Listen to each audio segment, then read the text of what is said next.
বাংলা ভাষার উপর একটি উপস্থাপনা। আপনারা অনেকেই জানেন, গুরুত্বের বিচারে, প্রয়োজনীয়তার বিচারে সারা পৃথিবীর 417টি ভাষার মধ্যে রাষ্ট্রসংঘ বাংলা ভাষাকে তৃতীয় স্থানে রেখেছে।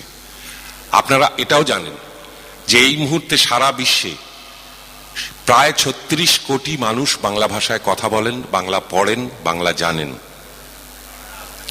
আপনারা এটাও জানেন যে বাংলা এমন একটা ভাষা, অন্য ভাষা শিক্ষার ক্ষেত্রে যেগুলো ব্যবসায়িক কারণে, বাণিজ্যিক কারণে ব্যবহার হয়, যেমন ইংরেজি, যেমন জার্মানি বা ফ্রেঞ্চ, কিন্তু সাহিত্য কাব্যের বিচারে অন্য ভাষার মানুষ সবচেয়ে যে ভাষাটা বেশি শিখতে চায়, সেখানেও বাংলা ভাষার স্থান দ্বিতীয়। আমার এই কথাগুলো বলার অর্থ, বাংলা ভাষা নিয়ে যারা চর্চা করছেন, যারা দীর্ঘদিন ধরে করছেন, তাদের প্রতি সাধুবাদ জানানো এবং এটা জানিয়ে দেওয়া, বিশেষ করে এখানে অনেক অভিভাবক আছেন তাদের কাছে, যে এই এত আনন্দ, এত ভালো লাগার মধ্যেও কিছু খারাপ লাগা আপনাদের সঙ্গে শেয়ার করব। আসলে বাংলা, বাঙালি এগুলো বললে কোথাও একটা এমন প্রেক্ষাপট তৈরি হয়, এমন একটা চালচিত্র তৈরি হয়, যেটা বোধহয় পৃথিবীর অন্য ভাষাভাষী মানুষ নিশ্চয়ই তাদের ভাষার নিয়ে তাদের গর্ব আছে, তাদের সংস্কৃতি নিয়ে তাদের অহংকার আছে, কিন্তু কোথাও যেন আমার নিজেকে মনে হয় যে এত বড় প্রেক্ষাপট, এত বড় চালচিত্র বাংলা ভাষা ছাড়া বোধহয় সম্ভব নয়। একটা ভাষা, যে ভাষায় কথা বলতেন স্বামী বিবেকানন্দ, একটা ভাষা, যে ভাষায় কথা বলতেন রবীন্দ্রনাথ ঠাকুর, কাজী নজরুল ইসলাম, একটা ভাষা, যে ভাষায় দুটো দুটো স্বাধীন রাষ্ট্রের জাতীয় সঙ্গীত রচিত হয়েছে, একটা ভাষা যা এখনো 37 কোটি মানুষ প্রতিদিন উচ্চারণ করেন, একটা ভাষা গোটা ভারতবর্ষের স্বাধীনতা আন্দোলনকে মন্ত্র দিয়েছিলেন যিনি, সেই সাহিত্য সম্রাট বঙ্কিমচন্দ্রের বন্দে মাতরম, সেই সাহিত্য সম্রাট বঙ্কিমচন্দ্রের ভাষা হলো বাংলা। শৈশব থেকে যিনি বাংলা জানতেন না, বেশি বয়সে এসে বাংলা শিখেছেন এবং নতুন ভাষার আবিষ্কার করেছেন, নতুন ছন্দের আবিষ্কার করেছেন, সেই মাইকেল মধুসূদন দত্তের ভাষা বাংলা। যে বীর সন্ন্যাসী অজস্র কষ্ট স্বীকার করে এই বাংলার মাটি থেকে দুরূহ এক দীর্ঘ যাত্রার শেষে গিয়ে পৌঁছেছিলেন চিকাগোয় এবং বিশ্ব ধর্ম মহাসম্মেলনে ভারতবর্ষের ছবিটাকে তুলে ধরেছিলেন উজ্জ্বল রূপে, তাঁরও মাতৃভাষা সেই স্বামী বিবেকানন্দের মাতৃভাষা বাংলা।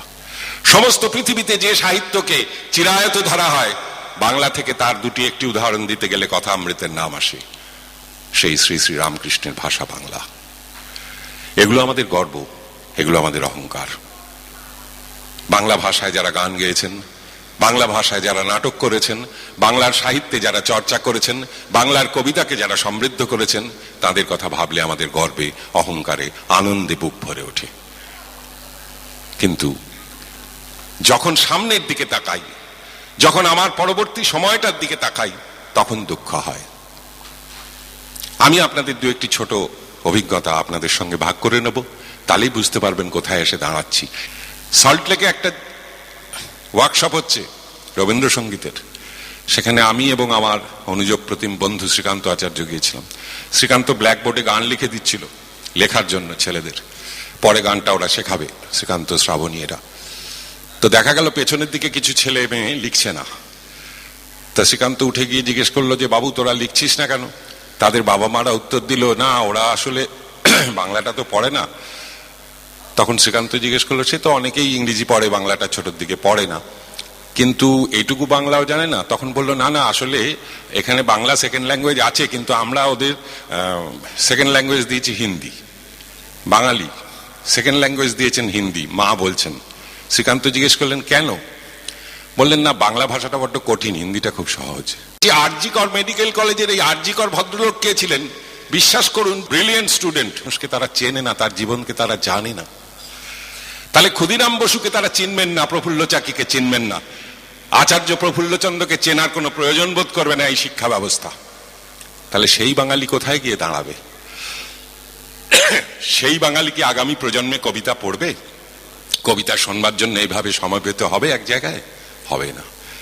কিন্তু আমি আপনাদের কাছে প্রশ্ন করছি, নিজের বুকে হাত দিয়ে জিজ্ঞেস করুন, নিজেকে জিজ্ঞাসা করুন যে আপনার ছেলেটিকে, আপনার মেয়েটিকে আপনি চাইছেন সে একজন সফল মানুষ হোক। সফলতা কিসে? না সে যেন অনেক বড় হয়, বড়টা কিসে, না সে যেন অনেক ডিগ্রি ডিপ্লোমা পায়, ডিগ্রি ডিপ্লোমা কেন, না যেন একটা বড় চাকরি পায়, কেন না তাতে সে অনেক পয়সা, অনেক টাকা, অনেক ডলার রোজগার করবে, তাতে সে জীবনের বাস্তবিক সুখ বৈভবকে কিনতে পারবে, তার জীবনে কোনো অস্বাচ্ছন্দ্য থাকবেন না। তাই অনেক বাবা, মধ্যবিত্ত বাবা, টিফিনে মুড়ি আর চাঁপা কলা খেয়ে কাটাচ্ছেন এই স্বপ্ন নিয়ে যে ছেলেকে নরেন্দ্রপুরে ভর্তি করেছি, এরপরে খড়গপুর আইআইটি, তারপরে আমেরিকা, এই একটা রাস্তা ভেবে রেখেছেন।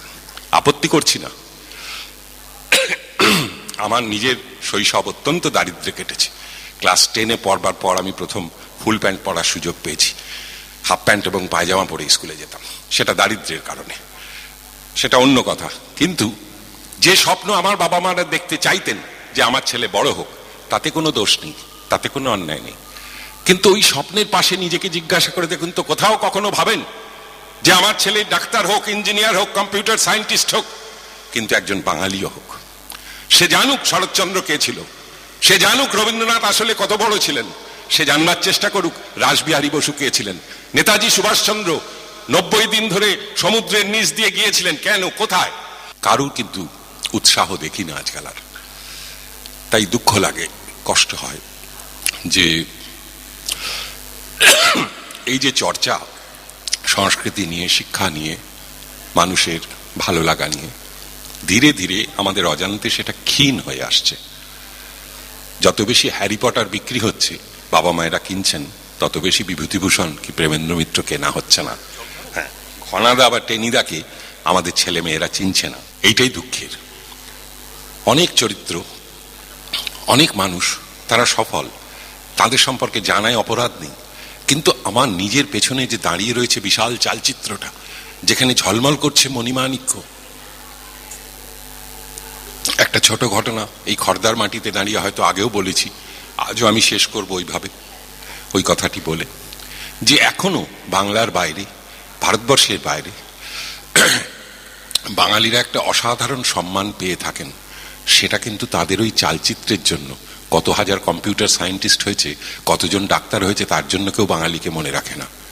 জব্বলপুরে গেছি অনুষ্ঠান করতে, রাতে অনুষ্ঠান, শীতকাল, সঙ্গে আরতি মুখোপাধ্যায়, মান্না দে, ওরাও রয়েছেন। আমরা একটা হোটেলে ছিলাম, অনুষ্ঠান শেষ হয়েছে রাত্রি 1:30টার পরে। আমি বারান্দায় করিডোরে একা দাঁড়িয়ে দাঁড়িয়ে, খাওয়া দাওয়া হয়ে গেছে, সিগারেট খাচ্ছিলাম।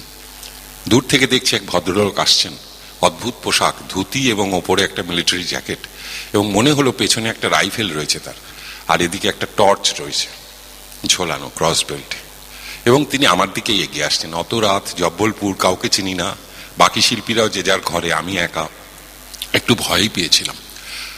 বিশ্বাস করুন, ভদ্রলোক আমার বাবার চেয়েও তার বেশি বয়স হবে। যখন কাছে এলো দেখলাম, উনি আমাকে খুব কম্পিত কণ্ঠে জিজ্ঞাসা করলেন, are you coming from Calcutta? আমি বললাম ইয়েস। আমি ভাবলাম একটু আগে আমি মঞ্চে 1 ঘন্টা কবিতা বলেছি, অনেক মানুষ আপ্লুত হয়েছেন, ধন্যবাদ জানিয়েছেন, তাঁদেরই মতো কেউ একজন হবেন কবিতার অনুরাগী, কিন্তু না। তিনি জিজ্ঞাসা করলেন আমি কলকাতা থেকে এসেছি কিনা। আমি বললাম হ্যাঁ।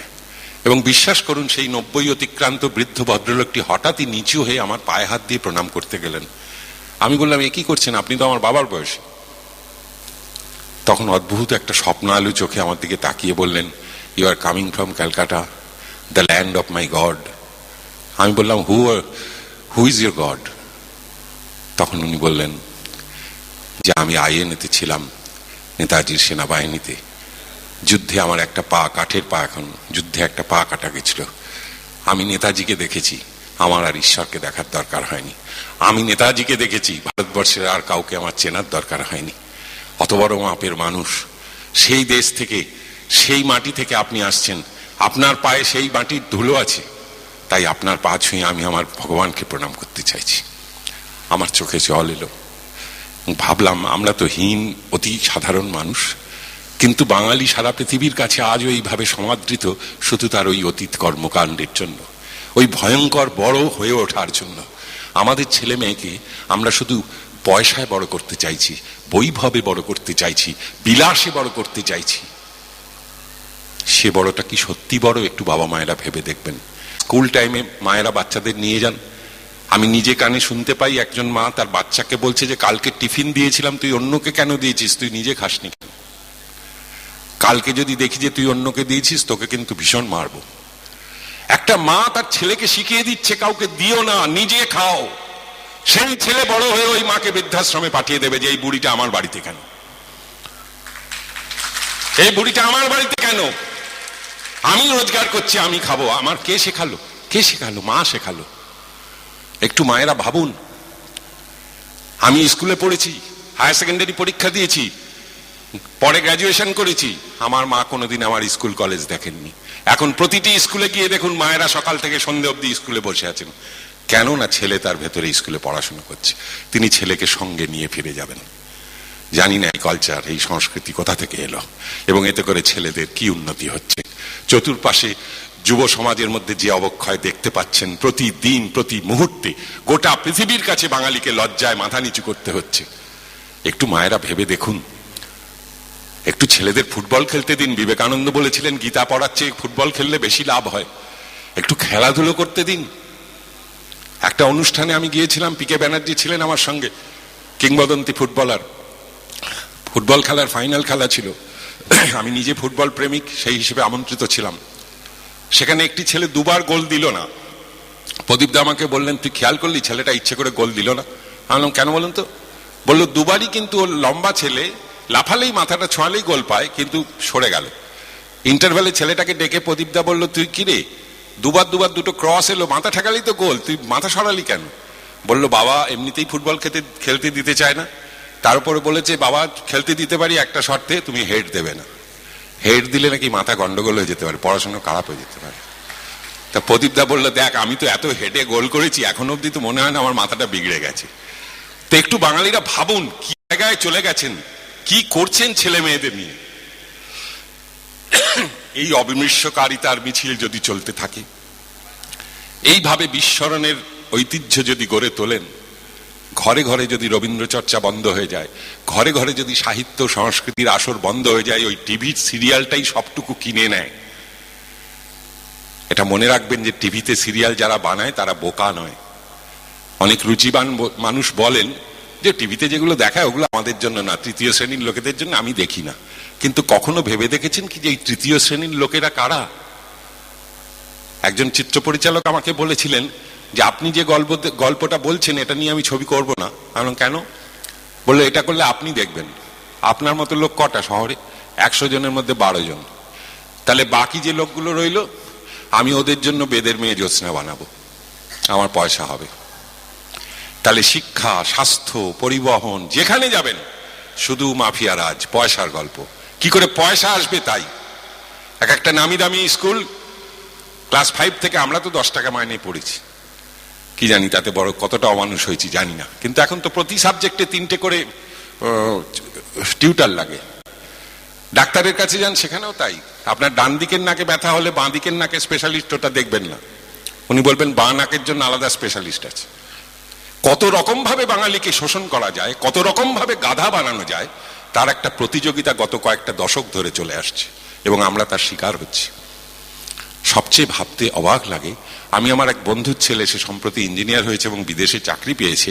তো বিদেশে যাওয়ার সময় সে আমার কাছে এসেছিল যে তুমি আমাকে কিছু গান আমার এই কম্পিউটারে আমি লোড করে নিয়ে যাব, তুমি দাও। তা আমি বললাম তুই কিছু ভালো বাংলা গান নিয়ে যাও, ওখানে তো পাবি না।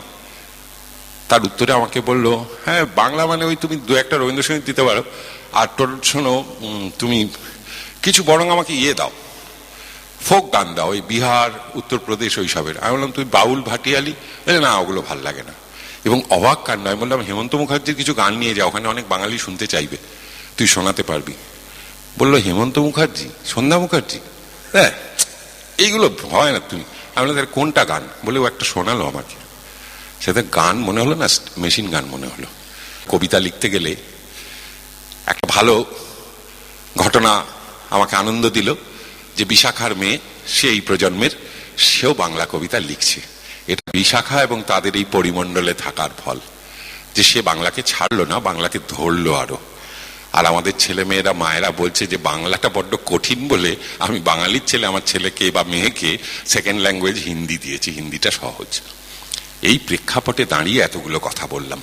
আজকের অনুষ্ঠান সার্থক হোক, আপনাদের উদ্যোগ এদের পেছনে থাকুক। আমি হয়তো একটু বেশি সময় নিলাম। আসলে এই আক্ষেপের কথাটা, এই দুঃখের কথাটা প্রতিদিন বলতে চাই, কারণ আমি যা লিখেছি সেটা খুব অকিঞ্চিতকর, না থাকলে বাংলা সাহিত্যের কিছু যাবে আসবে না।